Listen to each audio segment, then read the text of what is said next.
Hi welcome back to my channel Mansi the homemaker. இன்றைக்கி இந்த வீடியோவில் மினி போர்ட்டபிள் ரீசார்ஜபிள் ஃபேனுடைய ரிவ்யூ தாங்க பார்க்க போகிறோம். நான் இது அமேசானில் தான் ஆர்டர் போட்டு வாங்கினேன். பிராண்ட் வந்து அமேசான் பேசிக்ஸ் தான். இதோட ப்ரைஸ் வந்து 1369 தாங்க. ரொம்ப போர்ட்டபுளாக இருக்குது, கம்ஃபர்டபுளாக இருக்குது, எங்கேனாலும் ஈஸியாக எடுத்துகிட்டு போகிற மாதிரி தான் இருக்கும், வெயிட்லெஸ்ஸும் கூட. இதில் வந்து இந்த ஃபேன் வந்து 2 சைடும் ரொட்டேட் பண்ணுற மாதிரி வச்சுருப்பாங்க. இந்த பக்கமும் யூஸ் பண்ணிக்கலாம், அந்த சைடும் யூஸ் பண்ணிக்கலாம், அந்த மாதிரி கொடுத்துருப்பாங்க. தென் இதில் ஹேண்டில் மாதிரி ஒன்று கொடுத்துருப்பாங்க. இதை ஹேண்டிலாக யூஸ் பண்ணிக்கலாம், ஸ்டாண்டாக யூஸ் பண்ணிக்கலாம். இதை அட்ஜஸ்ட் பண்ணிக்கலாங்க சைடில். இந்த மாதிரி அட்ஜஸ்ட் பண்ணிவிட்டு எங்கனாலும் ஈஸியாக கேரி பண்ணிட்டு போகிற மாதிரி கொடுத்துருப்பாங்க. அப்படி இல்லைன்னா நீங்கள் ஸ்டாண்டாக கூட யூஸ் பண்ணிக்கலாம். இந்த மாதிரி ஸ்டாண்டாக கூட யூஸ் பண்ணிக்கலாம். நான் கிச்சனில் தான் அங்கே யூஸ் பண்ணுவேன். சம்மரில் கிச்சனில் நிற்கிறது ரொம்ப கஷ்டமாக இருக்கும். இந்த மாதிரி ஸ்டாண்டாக கூட யூஸ் பண்ணிக்கலாம். அப்படி இல்லைனா ஹேங்கர் மாதிரி இருந்துச்சுன்னா அங்கே கூட நம்ம ஃபிக்ஸ் பண்ணிக்கலாம். வெயிட்லெஸ் தாங்க.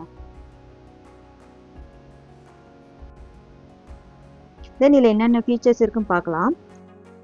பவர் பட்டன் கொடுத்துருப்பாங்க, ஸ்பீட் லோ அட்ஜஸ்ட் பண்ணிக்கலாம். அதுக்கப்புறம் லைட் பட்டன், அதுக்கப்புறம் யூஎஸ்பி போர்ட்டுக்கு வந்து ஒன்று கொடுத்துருக்காங்க பவர் சார்ஜிங்காக. அவங்களே வயரும் கொடுத்துருக்காங்க. சார்ஜ் போடுறப்போ இண்டிகேஷனுக்காக ரெட் லைட் வந்து எரியும். நெக்ஸ்ட் வந்து லைட் பட்டன். இதில் 2 மோடில் வந்து பிரைட்னஸ் வந்து கிடைக்கும். ஃபர்ஸ்ட்டு ஒரு தடவை ப்ரெஸ் பண்ணுறப்போ நல்லா பிரைட்டாக இருக்கும். நெக்ஸ்ட் டைம் ப்ரெஸ் பண்ணுறப்போ பிரைட்னஸ் வந்து கொஞ்சம் கம்மியாக இருக்கும். இப்போ நைட் டைமில் பவர் கட் ஆகிருக்கு. ஸோ கிச்சனில் நான் இந்த லைட்டை தாங்க யூஸ் பண்ணேன். எவ்வளோ பிரைட்டாக இருக்குன்னு பார்த்தீங்களா? ஸோ எமர்ஜென்சி லைட்டாக கூட நீங்கள் இதை யூஸ் பண்ணிக்கலாம். தென் பவர் பட்டன் கொடுத்துருக்காங்க. இந்த பவர் பட்டன் வந்து ஃபேன் ஸ்பீடுக்கு வந்து கொடுத்துருப்பாங்க. ஒரு தடவை ப்ரெஸ் பண்ணுறப்போ ப்ளூ லைட் எரியும். இது வந்து லோ ஸ்பீடு.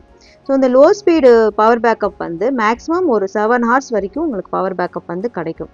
நெக்ஸ்ட் ப்ரெஸ் பண்ணுறப்போ மீடியம் க்ரீன் லைட் எரியுது இல்லையா? இது வந்து ஒரு 5 to 6 ஹவர்ஸ் வரைக்கும் நம்மளுக்கு பவர் பேக்கப் வந்து கொடுக்குங்க.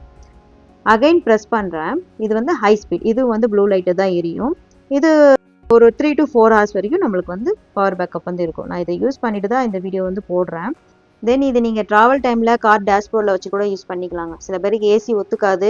ஈவன் உங்களுக்கு ஃப்ரெஷ் ஏர் கூட ஹாட்டாக இருக்கும் சம்மர்ஸ் டைமில்.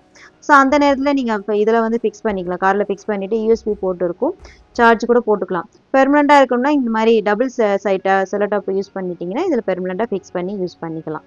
ஒரு சில குட்டி காரில் டேஷ்போர்டில் இடம் இருக்காது. ஸோ இந்த மாதிரி சைடில் எங்கேயாச்சும் வச்சுட்டு நீங்கள் ஃபிக்ஸ் பண்ணி யூஸ் பண்ணிக்கலாம். ஸோ ஓவராலாக இந்த ப்ராடக்ட் ரொம்ப நல்லா இருக்குது. நீங்கள் கண்டிப்பாக வாங்கலாங்க. சம்மருக்கு வந்து ரொம்ப யூஸ்ஃபுல்லாக இருக்கும். நீங்கள் இந்த ப்ராடக்ட் வாங்கணும்னு நினச்சிங்கன்னா இந்த ப்ராடக்ட் லிங்கை நான் டிஸ்கிரிப்ஷனில் கொடுக்குறேன். இந்த லிங்கை கிளிக் பண்ணி வாங்கிக்கோங்க. இந்த வீடியோ உங்களுக்கு யூஸ்ஃபுல்லாக இருக்குன்னு ஃபீல் பண்ணிங்கன்னா உங்கள் ஃப்ரெண்ட்ஸ்க்கும் ஷேர் பண்ணுங்கள். அவங்களுக்கு யூஸ்ஃபுல்லாக இருக்கட்டும். மோர் அப்டேட்டிங் அண்ட் யூஸ்ஃபுல் வீடியோக்கு மான்சி த ஹோம் மேக்கர் சேனலை சப்ஸ்கிரைப் பண்ணிக்கோங்க. தேங்க்யூ.